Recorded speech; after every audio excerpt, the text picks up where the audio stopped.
Kabanata 2551. Nang marinig ito, nasasabik ang lahat na mababahala ang sagradong lupain at magkaroon ng personal na pag-escort si Reinhold. Bukod dito, binanggit din ni Reinhold na ang sagradong lupain ay magbibigay pansin sa pag-unlad ng South Sky sa hinaharap, na nangangahulugan na ang mga Pickmasters na ito ay magkaroon din ng pagkakataon na maglinang sa sagradong lupain. Ang mga cultivator sa antas ng Paragon ay may pagkakataon na makuha ang Royal Paragon, habang si Oscar, na isang Royal Paragon, ay may pagkakataon na sumulong sa Supreme Paragon sa kanyang buhay. Paano hindi ito mapapasaya ng lahat at nasasabik? Habang ang karamihan ng tao ay nasasabik, kinuha ni Reinhold ang iba't ibang mga gantimpala na ibinigay sa sekta ng Grundy I sa pamamagitan ng sagradong lupain sa oras na ito. Hawak niya ang isang alchemical pill na nagpapalabas ng espiritual na aura. Sakop ito ng 9 na gintong mga thread, at ang ibabaw nito ay napuno ng teorya ng langit at lupa. Si Oscar ay puno ng kawalan ng paniniwala nang makita niya ang tableta, at ang kanyang paghinga ay naging mabilis sa isang instant. Isang singhot lamang ng halimuyak na ginawa ang aking Royal Paragon bottleneck na bahagyang lumuwag. Maaari ba itong maging maalamat na Supreme Paragon na pagsulong na tableta? Ang kaguluhan ni Oscar ay naging hindi maintindihan ng kanyang mga salita. Hinaplos ni Reinhold ang kanyang balbas at tumango ng may ngiti. Eksakto, ito ang Supreme Paragon na pagsulong na tableta. Ang tableta na ito ay isang gantimpala mula sa kataas-taasang Panginoon para sa iyong pagsisikap at dedikasyon, sabi ni Reinhold habang ibinigay niya ang tableta kay Oscar. Sa pagtingin sa pagkakataong maging isang Supreme Paragon, medyo natigilan si Oscar. Hindi niya naisip na ang pagkakataong nais niya ay talagang mahuhulog sa kanyang mga kamay sa ganitong paraan. Sa Great Hall, ang iba pang mga Pickmasters ay tumingin kay Oscar na may inggit na nakasulat sa buong mga mukha. Ang kataas-taasang pagsulong na pill na ito ay isang napakahalagang ika-9 na grade na pill, magagamit lamang sa mga pangunahing sekta ng Middlebridge, at ang dami nito ay napakabihira. Tumahimik si Reinhold, pagkatapos ay nagpatuloy na kumuha ng iba't ibang mga mapagkukunan ng pagsasanay mula sa kanyang storage room. Sa isang iglap, ang buong bulwagan ay napuno ng mga nakasisilaw na ilaw, iba't ibang mga makikinang na espiritual na energies na nakakalat sa buong paligid at nakasisilaw sa lahat. Naunawaan ng lahat na ang pansin ng sagradong lupain sa sekta ng Grundy I sa ganitong paraan ay lahat dahil kay Severin. Pagkatapos ng lahat, mula nang maitatag ang sekta ng Grundy I sa South Sky 10,000 taon na ang nakalilipas, ang sagradong lupain ay halos walang pagkakasangkot sa kanila, at bahagya na binigyan sila ng pansin.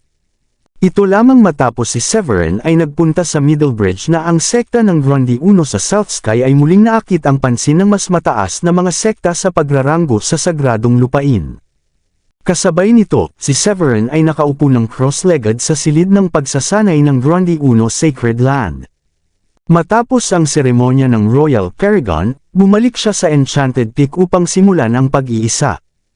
Plano niyang mag-advance sa ika-8 grado na alchemist.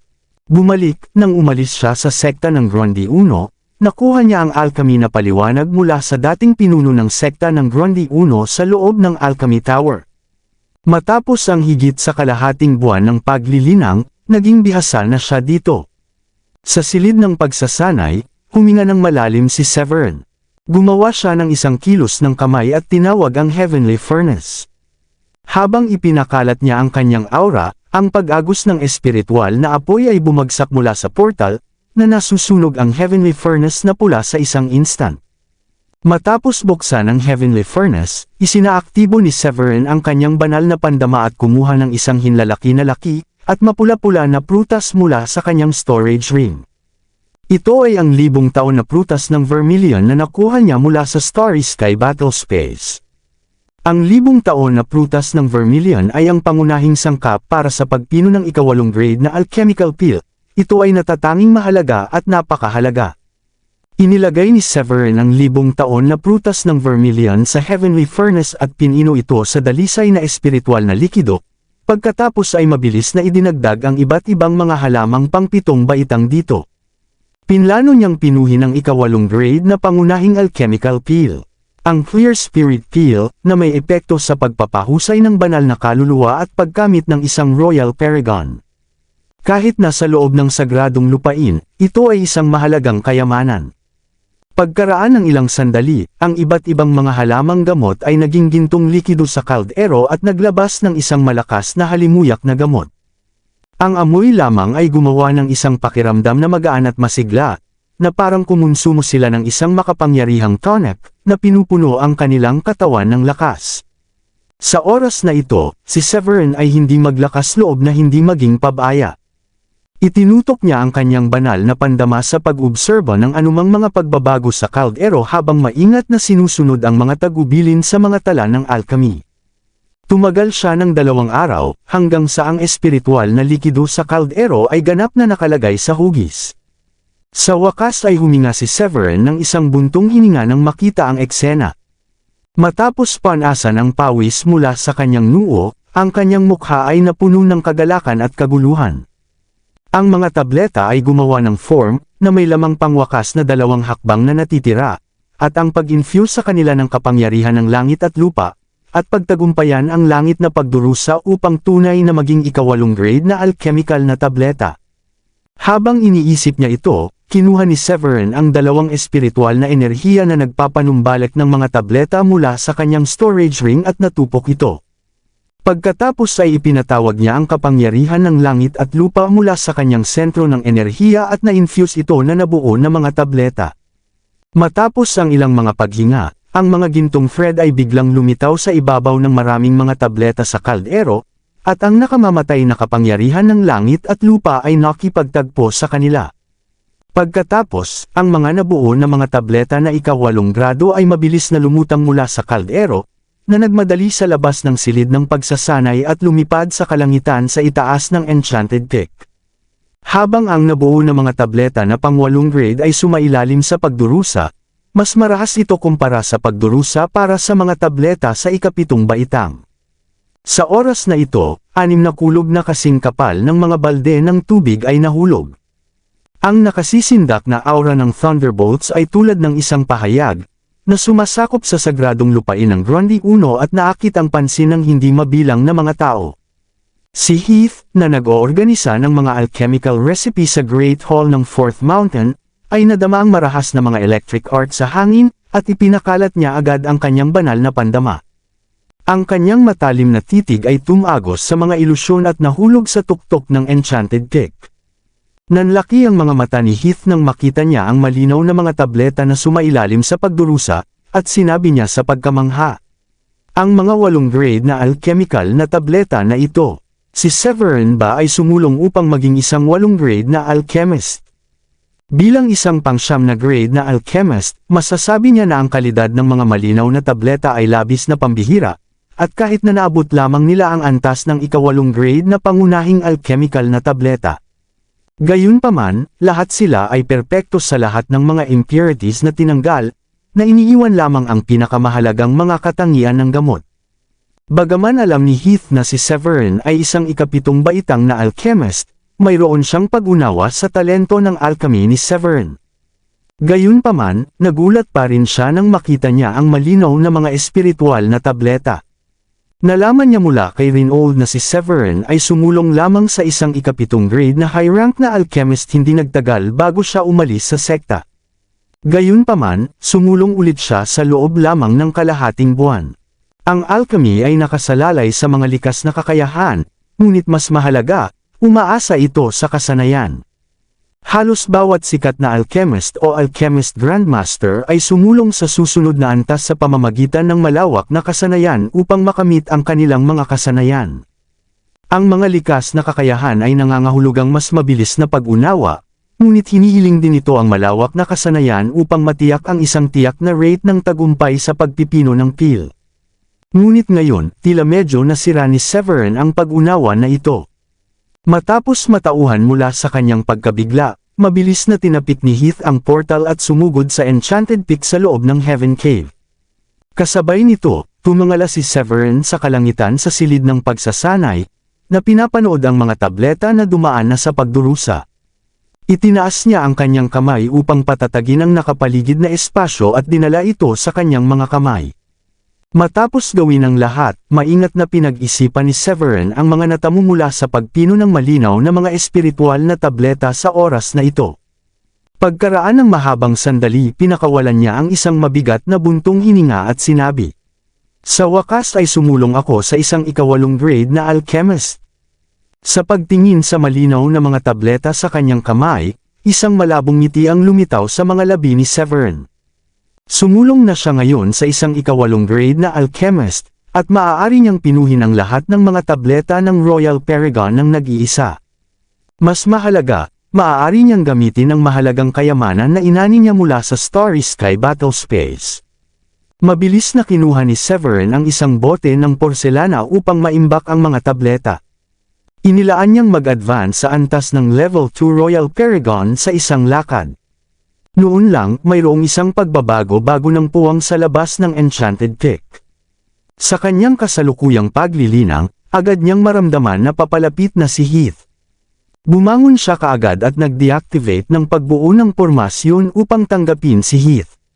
"Nagtataka ako kung ano ang nagdadala sa iyo dito, Elder Heath," tanong ni Severin. Tumingin si Heath sa maulap na kalangitan, at ang kanyang mukha na puno ng kaguluhan habang nagsalita siya. "Sumulong ka ba upang maging isang ika-8 grade na alchemist, Severin?" Tumango si Severin ng walang pag-aatubili. "Swerte lang ito. Nakuha ko ang mga tala ng alchemy ng isang ika-8 grade ng alchemist mula sa Alchemy Tower ng sekta ng Grundy 1 sa South Sky. Nakikita ko." Matapos malaman na nakuha ni Severin ang mga tala ng alchemy ng isang ika-8 grade na alchemist, tumango si Heath. Hindi katakataka na mabilis siyang sumulong sa alchemy.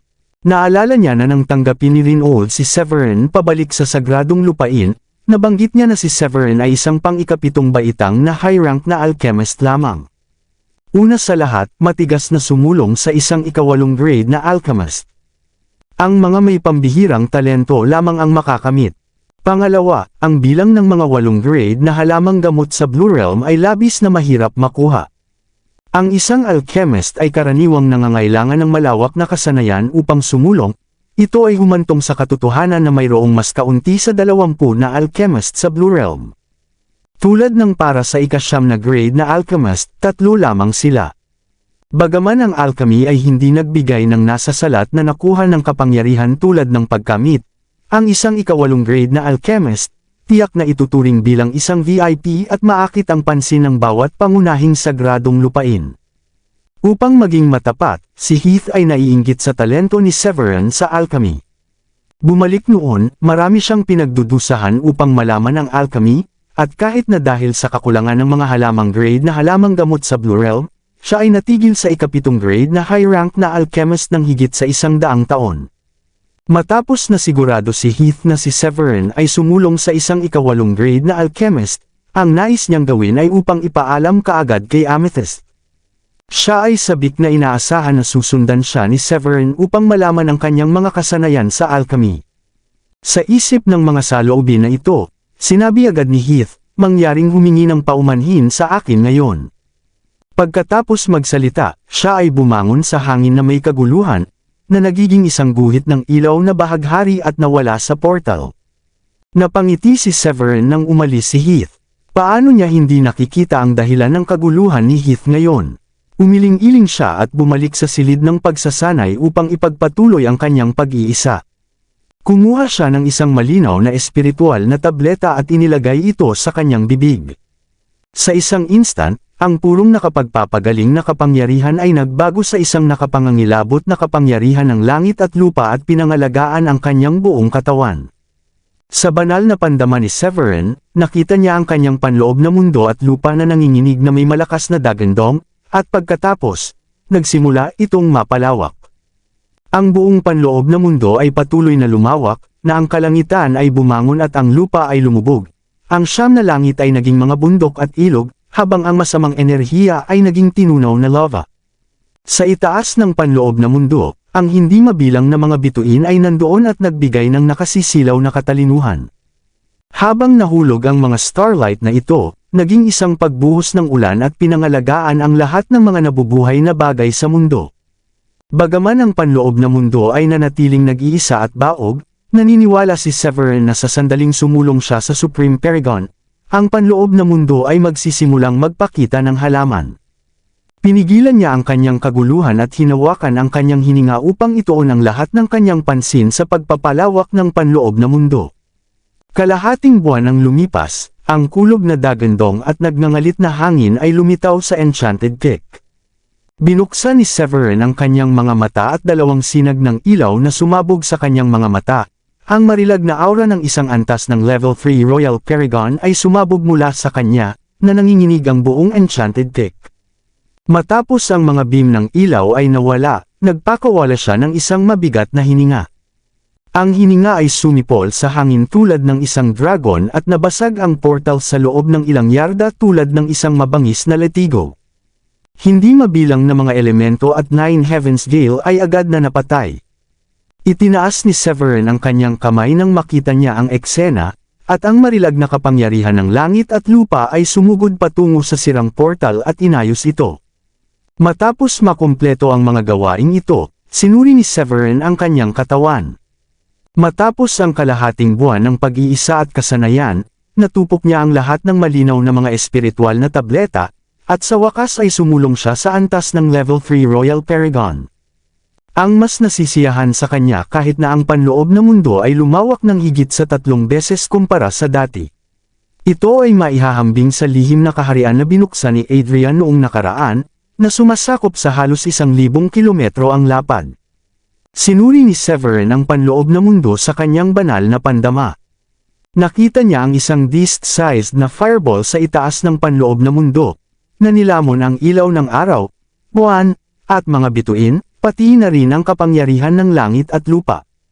Nagkaroon din ng isang planeta na sakop sa isang layer ng maliliit na ilaw ng buwan. Sa ilalim ng pagpapala ng hindi mabilang na mga kapangyarihan ng langit at lupa, ang hindi mabilang na mga bituin ay talagang nagbago ng mga rudiment ng araw at buwan, na nakagulat at nasisiyahan si Severin. Kapag nagkaroon ng araw at buwan sa panloob na mundo, nangangahulugan ito na lumitaw ang mga rudiment ng dalawang patakaran. Hindi bababa sa bibigyan nito si Severin ng isang malawak na hanay ng mga pagpipilian kapag umakyat siya sa kawalang kamatayan sa hinaharap. Matapos makuha ang kanyang aura, pinahit ni Severin ang kanyang kamao at inalag ito, na nagdulot ng isang nakakabingi na pagsabog na marahas na umiling sa lupa. Ang mga ibon at hayop sa Enchanted Peak ay nagulat sa pagsabog at tumakas sa gulat. Tumango si Severin sa kasiyahan at pagkatapos ay naglakad palabas ng silid ng pagsasanay. Pagdating niya sa looban, nalaman niya na ang lahat ay nasa pag-iisa, at malapit na silang mag-advance. Bumulong si Severin, dapat silang mag-advance sa Paragon sa mga ilang araw na ito. Mula nang pumasok sa sagradong lupain ng Grundy 1, ang bilis ng paglilinang ng mga kababaihan ay tumaas. Sumulong sila paminsan-minsan, at ngayon lahat ng 4 sa kanila ay umabot sa antas ng 9 na Supreme Saint, na kalahating hakbang na lamang ang layo mula sa Paragon. Nadama ni Severin na marahil ang kanyang pagsulong sa Royal Paragon ay hinikayat ang mga kababaihan na maglinang.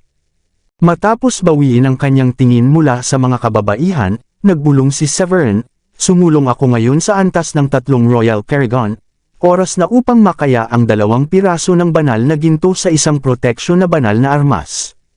Hindi niya nakalimutan ang eksena kung saan ginamit ni Filbert ang proteksyon na banal na armas upang labanan sa 2 kalaban ng sabay-sabay sa kanyang seremonya ng Royal Paragon. Kahit na ginawa niya ang proteksyon na banal na sandata sa nakaraan, mahirap para sa kanya na maisaaktibo ang mga ito sa kanyang paglilinang. Gayunpaman, halos hindi niya mailabas ang kanilang kapangyarihan bilang isang antas ng Level 4 Paragon. Nakakuha siya ng Flame Gold at Lumi Gold mula sa Starry Sky Battle Space, at sa wakas, mayroon siyang isang layunin, sa halip na itago sa kanyang storage ring. Maraming salamat sa lahat ng sumusubaybay. Please subscribe and follow my YouTube and Facebook channel, Filipino Novel. Maraming salamat po. Kabanata 2555. Ang nakakatakot na rurok, na siyang ikalimang bundok, ay mukhang isang higanteng gourd na nakatayo sa lupa, na may espiritual na ilaw na nagliliwanag at lila na aura na tahimik sa paligid nito. Kahit na bago lumapit, ang isa ay maaaring makaramdam ng isang mabilis na apoy sa lupa. Sa ilalim ng tuktok, mayroong daan-daang mga apoy sa lupa sa iba't ibang laki. Ang mga ito ay nangungunang mga espiritual na item kahit na inihambing sa mga espiritual na apoy, na may kakayahang masunog sa pamamagitan ng portal. Ang mga sunog sa lupa ay may angkop na temperatura at ang kakayahang kontrolado ng mga tao na may espiritual na enerhiya, sila ang pinakamahusay na apoy para sa paggawa ng mga armas. Ito ay dahil sa mga apoy sa lupa na ang ikalimang bundok ay naging lugar kung saan ang mga alagad ng iba't ibang mga Royal Paragon at Supreme Paragon ng sagradong lupain na natipon para sa paggawa ng kanilang mga espiritual na kayamanan. Sumakay si Severin sa isang guhit ng bahaghari at dahan-daang bumaba sa plaza sa kalahati ng bundok. Ang kanyang pagdating ay nakakuha ng pansin ng mga nakapalibot na mga alagad, at isang nakatatanda ang lumipad upang batiin siya. Ang antas ng Royal Paragon Elder ay dumating bago si Severin at napansin na ang aura ni Severin ay naging mas mayaman at mas matindi kaysa sa araw ng seremonya ng Royal Paragon. Mabilis siyang bumati ng magalang. Magandang makita ka rito, Severin. Nagtataka ako kung ano ang nagdadala sa iyo sa ikalimang bundok ngayon. Magaan ang sagot ni Severin, nilalayon kong gumawa ng isang espiritual na kayamanan. Mangyaring tulungan akong maghanap ng apoy sa lupa na may mas mataas na temperatura. Naunawaan, tumanggo ang nakatatanda. Matapos ang pagsasalita, pinangunahan niya si Severin ng diretso sa bundok. Ang pinakamahusay na apoy ng Fifth Mountain ay natipon sa gitna ng bundok. Ito ang mata ng apoy sa lupa na nabuo ng magma sa lupa. Sinundan ni Severin ang nakatatanda sa isang tirahan na espesyal na inukit mula sa matigas na bato. Sa sandaling pumasok siya sa tirahan, isang pagsalubong ng mga mainit na alon na lumusot sa kanya, ang temperatura ay tila may kakayahang matunaw ang lupa. Nang maabot ang gitna ng tirahan, nakita ni Severin ang isang nagniningas na magma na sumabog at kumukulo. Ito ang pinakamalaking mata ng apoy sa lupa ng ikalimang bundok. Ang temperatura ng apoy sa lupa dito ang pinakamataas, at sapat na upang patayin ang mga ordinaryong kultura ng Paragon na nakikipag-ugnay, na walang iniwan. Kahit na ang mga maalamat na banal na ginto ay maaaring matuno dito. Pinangunahan ng nakatatanda si Severin sa mata ng apoy sa lupa at may kumpiyansa na sinabi. Tumanggo si Severin sa pagsang-ayon at kumalas sa kanyang kamay, na nagsasabing, napakahusay, na ginawa ang tirahan na ito.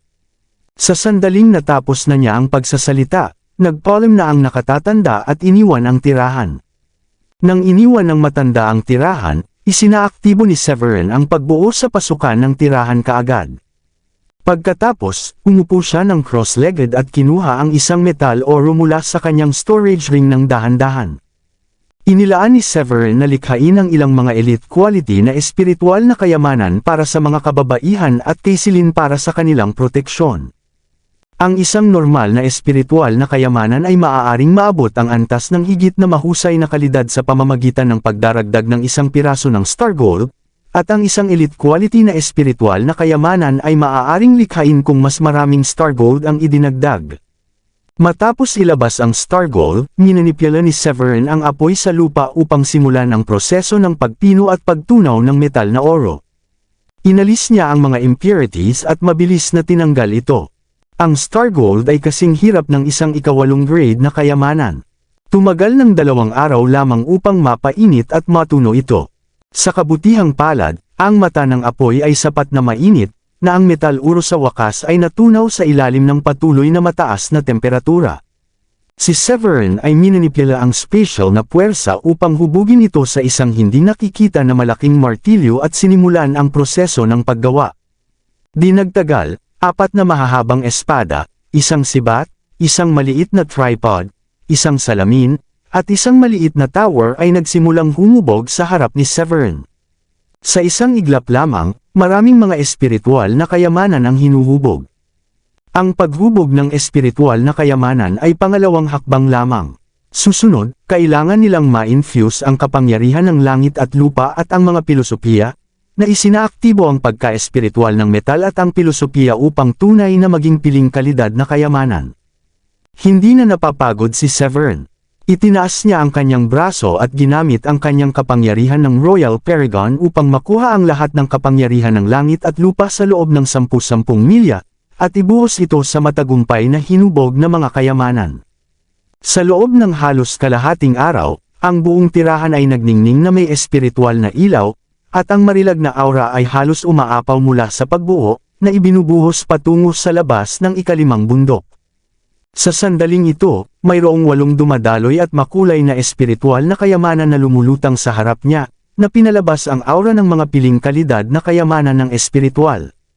Pinakawala ni Severin ang isang mabigat na buntong hininga, at pinunasan ang pawis mula sa kanyang noo, at sinabi ng mahina, "Phew." Sa wakas, ang ilang mga elite quality na espiritual na kayamanan ay nakumpleto ko na. Matapos sabihin iyon, inalis niya ang kanyang kamay at inimbak ang mga espiritual na kayamanan sa kanyang storage ring. Matapos magpahinga sandali, kinuha niya ang 2 piraso ng banal na ginto mula sa kanyang storage ring. Sa sandaling lumitaw ang banal na ginto, ang buong tirahan ay sumabog sa ilaw, na nagiging isang ilaw na haligi at pinalaki sa kalangitan, na may hindi mabilang na mga teorya ng langit at lupa na lumilitaw sa paligid. Mabilis na inilagay ni Severin ang banal na ginto sa mata ng apoy sa lupa at inilaan itong matunaw. Gayunpaman, ang katigasan ng banal na ginto ay higit pa sa paghahambing sa metal oro. Tumagal ng halos kalahating buwan ng pagkasunog bago ito halos natunaw sa likido. Sa pagtingin sa banal na tulad ng ginto, ang aura ni Severin ng antas ng 3 Royal Paragon ay sumabog. Itinaas niya ang kanyang kamay at ginamit ang Lotus Fire sa pag-atake ng banal na ginto upang mapabilis ang proseso ng pagtunaw. Pagkaraan ng 10 araw, ang mga banal na ginto sa wakas ay ganap na natunaw sa likido. Ang proseso ng pag-alis ng banal na ginto na ginawa si Severin, na isang Royal Paragon, ay nakakaramdam ng labis na pagod kahit na matapos ang halos kalahating buwan. Mabilis siyang kumuha ng ilang mga tableta upang maibalik ang kanyang lakas. Matapos mabawi ang ilang lakas, kinuha niya ang Sky Soil Zenith mula sa kanyang storage ring at inilagay ito sa tuktok ng mata ng apoy sa lupa. Kung ikukumpara sa banal na ginto, ang Sky Soil Zenith ay natunaw ng napakabilis. Ito ay naging isang powder ng likido sa mas mababa sa kalahati ng isang araw. Sa pagtingin sa 3 masa ng metal na likido na naglalabas ng isang sagradong radiant ng engkanto at iba't ibang kulay na banal na ilaw na lumulutang sa harap niya, sinimulan ni Severin na pagsamahin ang 3 masa ng likido at hinubog ito. Marahil ito ay dahil naaktibo niya ang transcendent na puso ng espada ilang araw na ang nakalilipas, ang pag-unawa ni Severin sa swordsmanship ay lubos na napabuti. Kaya't napagpasyahan niyang gawin ang banal na ginto sa isang espiritual na kayamanan na espada. Habang pinagsama ang 3 masa ng metal na likido, pinangasiwaan ni Severin ang makapangyarihang enerhiya upang mabilis na hubugin ang mga ito, at sa wakas, isang modelo ng isang 7 talampakan na embryo ang lumitaw sa kanyang paningin.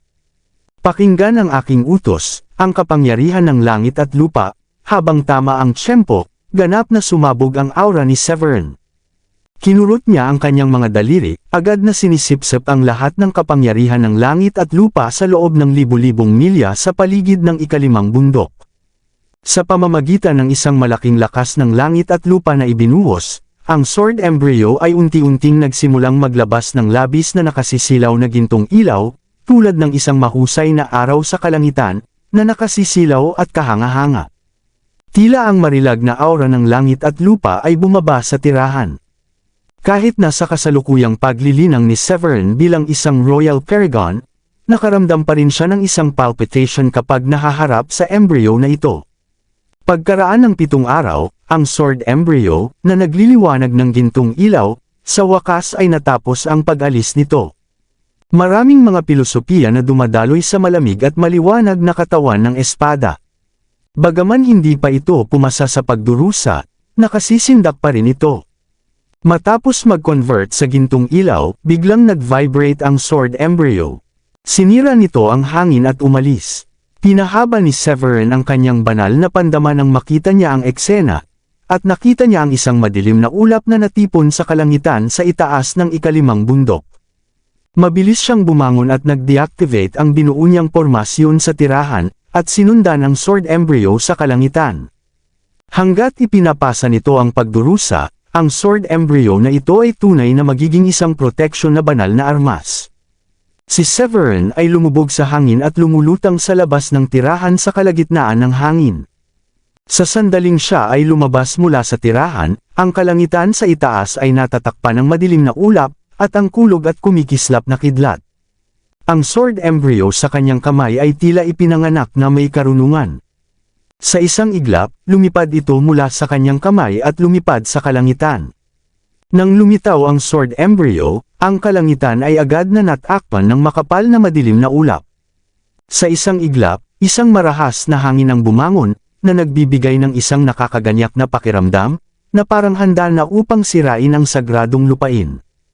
Ang marahas na kulog ay lumusot tulad ng mga siksik na beats ng drum, na sumisigaw sa buong sagradong lupain. Sa sandaling ito, ang lahat ay tumingala sa kalangitan at hindi mabilang na mga bulalas. Ano ang nangyayari? Bakit biglang nagbago ang langit?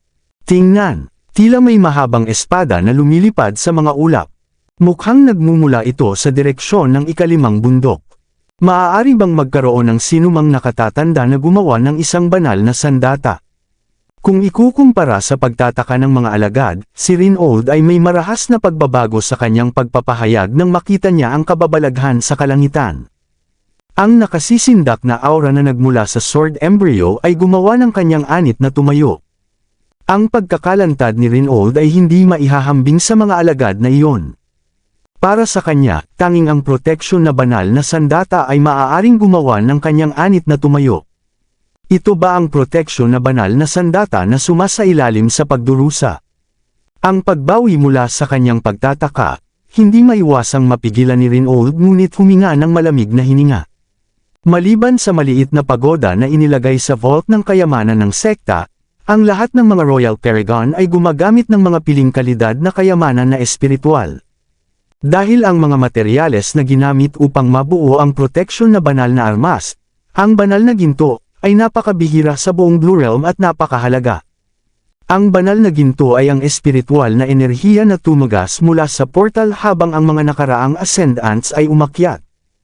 Ang banal na ginto sa Blue Realm ay bihirang kahit na ang mga half-immortal na matatanda ay nag-coveted ito. Tanging ang siyam na mahusay na sagradong lupain at ang 8 magagaling na angkan ay nagtataglay ng proteksyon na banal na armas. Iyon ang dahilan na nagulat si Rinold nang makita niya ang espada sa kalangitan na sakop ng madilim na ulap at nadama ang aura na nagmula rito. Hindi lamang siya, kundi pati na rin si Amethyst, ay naalerto kaagad. Ang Protective Divine Weapon, ang aking sagradong lupain ay gumawa ng isa pa. Hindi makapaniwala si Amethyst. Ang banal na ginto ay isang bagay na hindi maaaring makuha ng madali. Kahit na ang isang makapangyarihang Supreme Paragon na tulad niya ay hindi makuha ito mula sa portal. Matapos ang isang sandali ng kaguluhan, mabilis na bumangon si Amethyst. Tinapik niya ang portal at naglakad palabas ng langit na kuweba, pagkatapos ay naging isang stream ng puting ilaw at diretsyo na tumungo sa ikalimang bundok. Kasabay nito sa pinakamataas na bundok sa langit na kuweba, ang mga ulap at ambon ay gamulong, at ang puting ambon ay umaapaw tulad ng dagat. Sa bundok, isang maliit na pavilion na wafted na may isang tumataas na berdeng usok, na may epekto ng pagpapatahimik sa isip at pampalusog ng kaluluwa. Si Adrian ay nakaupo sa cross-legged sa ilalim ng pavilion. Ang berdeng usok ay damaloy sa kanyang katawan kasunod ng kanyang hininga. Ang kanyang aura ay tumaas sa bawat paghinga. Bigla, binuksan ni Adrian ang kanyang mga mata. Ang kanyang maulap na mga mata ay sumabog sa kinang at tumagos sa portal. Siya ay may malinaw na pagtingin sa espada na sumailalim sa pagdurusa sa loob ng madilim na ulap. Nang makita niya ang eksena, ang mukha ni Adrian ay nagpakita ng kakaibang ekspresyon. Sinulyapan niya si Severin sa kalangitan sa itaas ng ikalimang bundok at binulong sa kanyang sarili, ang Protective Divine Weapon. Ang batang ito ay may pambihirang swerte. Nagtataglay siya ng 2 uri ng banal na ginto upang makagawa ng proteksyon na banal na armas. Ang lakas ni Adrian ay matagal nang lumampas sa antas ng siyam na Supreme Paragon. Halos isang hakbang lamang siya ang layo mula sa pagiging isang walang kamatayan. Malinaw niyang makita sa pamamagitan ng mga materyales ng espada. Upang maging matapat, nagsimula siyang mainggit kay Severin ng kaunti. Gaano siya kaswerte upang mahanap ang dalawang banal na ginto na ito at hubugin ang mga ito sa isang proteksyon na banal na armas. Matapos ang isang sandali ng katahimikan, umiling-iling si Adrian sa isang masamang ngiti. Nakita niya si Amethyst na napunit lamang sa portal at nagmamadali patungo sa ikalimang bundok, at agad na nakipag-usap sa kanya sa pamamagitan ng mga banal na pandama. Amethyst pumunta at tumulong kay Severin at hayaan ang proteksyon na banal na armas na ito ay dumaan ng maayos sa pagdurusa. Nabigla si Amethyst nang marinig niya ang mensahe. Ito ang proteksyon na banal na armas ni Severin. Ito ay napakabihira sa buong Blue Realm, at ang mga top tier na puwersa lamang tulad ng Great Holy Lands at ang mahusay na mga angkan ay nagmamay-ari sa kanila. Ngunit ngayon, sinabi ni Adrian sa kanya na ang proteksyon na banal na sandata na sumailalim sa pagdurusa ay ginawa ni Severin, na sumulong lamang sa Royal Paragon. Paano siya hindi magulat? Ngunit anuman ang kanyang pagtataka, si Amethyst ay napakamakatuwiran pa rin. Nagmadali siya patungo sa ikalimang bundok kaagad. Si Severin ay isa sa kanila. Sa pagdaragdag ng isang proteksyon na banal na armas, ang kanilang lakas ay maaaring tumaas ng malaki. Si Amethyst ay naging ilaw ng bahaghari at nakarating sa harap ni Severin sa ikalimang bundok. Habang nakita ni Amethyst si Severin, ngumiti siya ng mapait at sinabi, "Bakit ka gumawa ng isang proteksyon na banal na sandata nang hindi nagsasabi ng isang salita, Severin?" Kung hindi ito dahil sa mensahe ng matandang si Adrian, naisip ko na may sagradong lupain na sumalakay sa amin. Ang mga alagad sa paligid ay agad na nasa isang kaguluhan sa pagdinig nito. Ang aking kabutihan, ang espiritual na kayamanan na ito na sumasailalim sa pagdurusa ay talagang proteksyon na banal na armas. Mas mahalaga, kabilang ito kay Severin. O aking kabutihan, nakapag-advanced lang siya sa Royal Paragon, at mayroon na siyang proteksyon na banal na armas. Ang agwat sa pagitan ng mga tao ay talagang mas malaki kaysa sa pagitan ng mga baboy. Wala pa rin akong isang disenteng piling sandata na kalidad ng espiritual na kayamanan. Hindi lamang ang mga alagad ay namangha sa isang kaguluhan, kundi pati na rin ang mga matatanda na Royal Paragon na nagmamadali ay nabigla nang marinig ang balitang ito. Pagdating ni Amethyst, ngumiti si Severin at sinabing, "Maswerte lang ito. Natagpuan ko ang 2 piraso ng banal na ginto sa Starry Sky Battle Space dati." Si Amethyst ay hindi nagsasalita. Natagpuan ang 2 piraso ng banal na ginto. Medyo naiinggit si Amethyst sa swerte ni Severin sa sandaling ito. Gayunpaman, hindi niya nakalimutan ang tagubili ni Adrian. Tumingin si Amethyst sa langit at pinanood ang espada. Inilalagay niya ang kanyang mga daliri at ang paglilinang ng isang antas ng siyam na Supreme Paragon ay sumabog mula sa kanya agad. Itinaas niya ang kanyang kamay patungo sa kalangitan na puno ng mga ulap ng pagdurusa, at biglang ang marahas na kapangyarihan ng langit at ang lupa ay bumukas ng isang malaking crack sa madilim na ulap.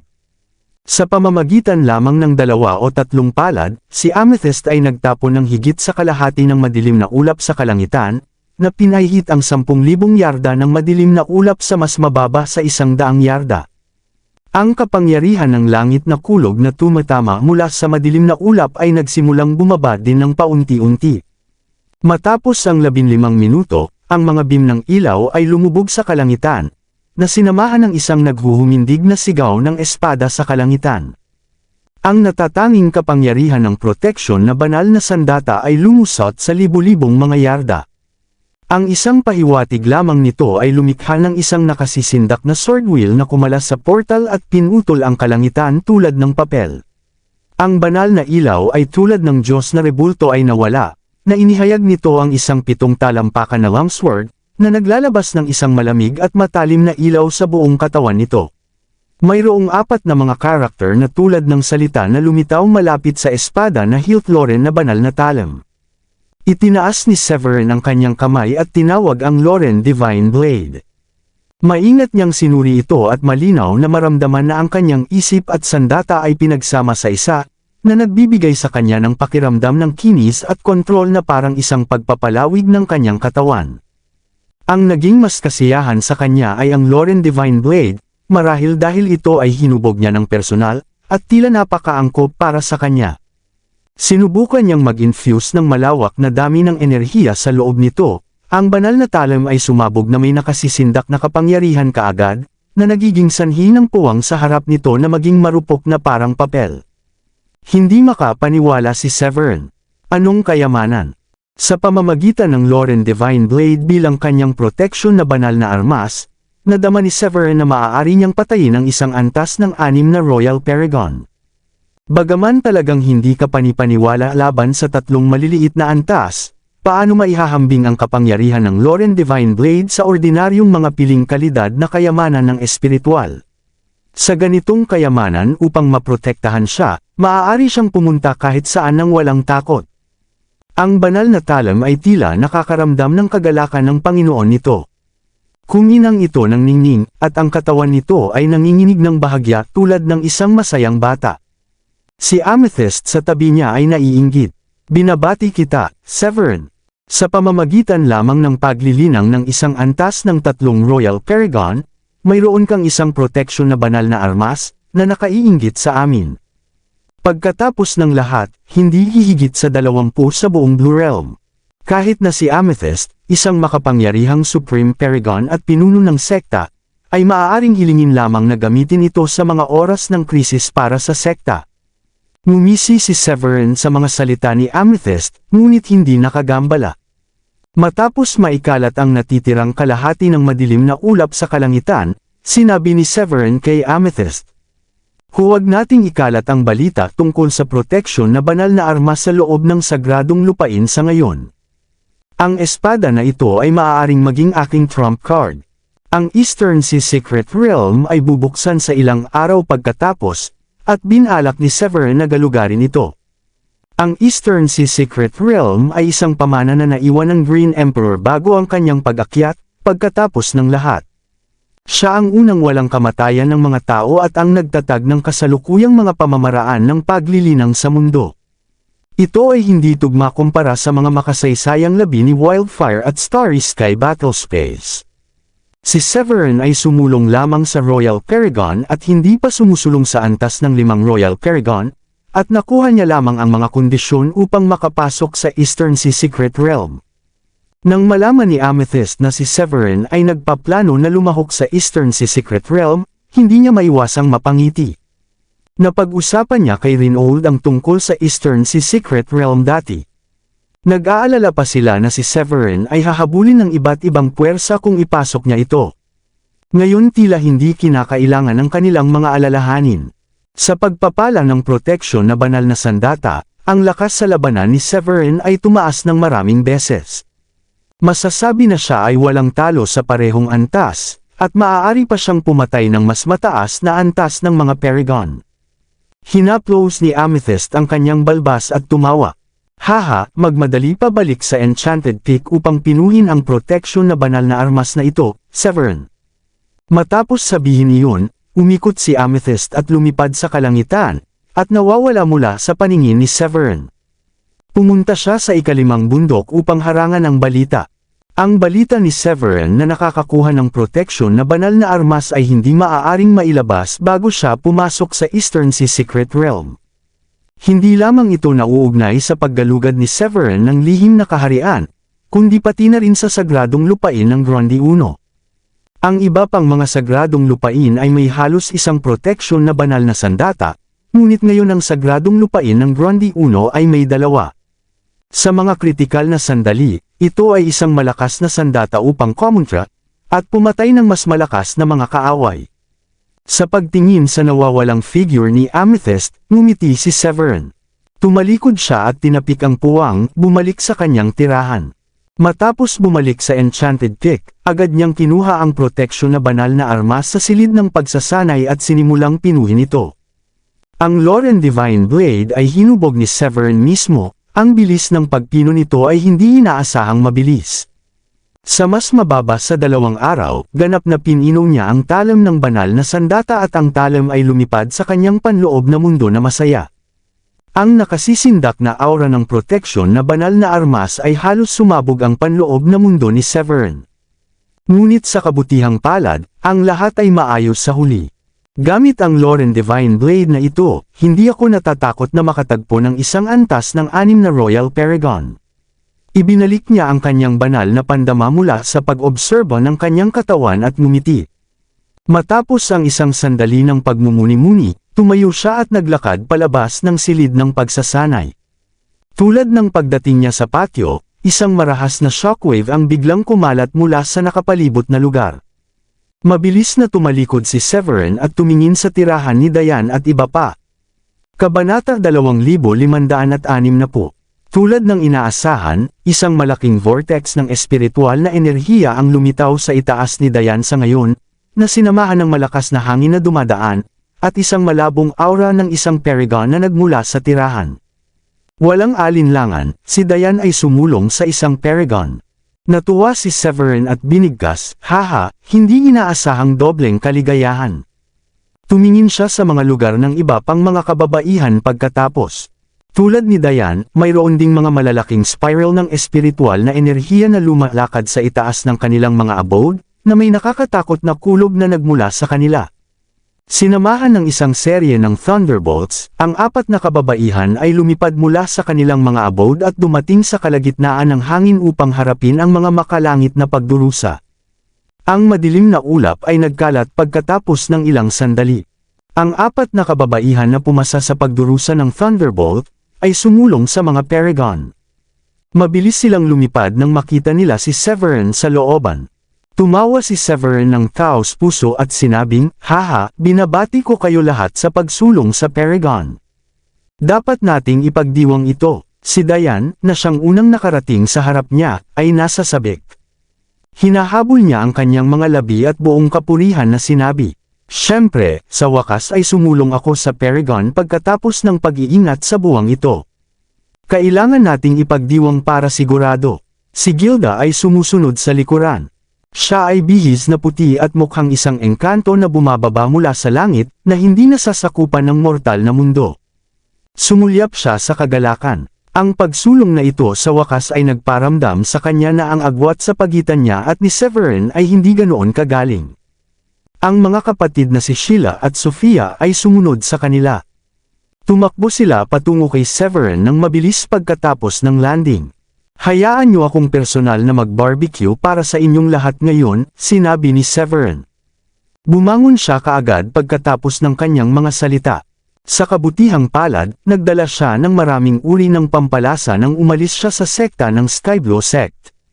Nang gabing iyon, ang 5 sa kanila ay kumakain ng barbecue sa pamamagitan ng apoy, na dumampi sa isa't isa, na pinataas ang kanilang mga lasa sa maliwanag na buwan, ang kanilang mga anino na pinagsama sa mga pares. Matapos ang ilang araw na walang malasakit at lasing na araw, pinangunahan ni Severin ang mga kababaihan sa unang bundok.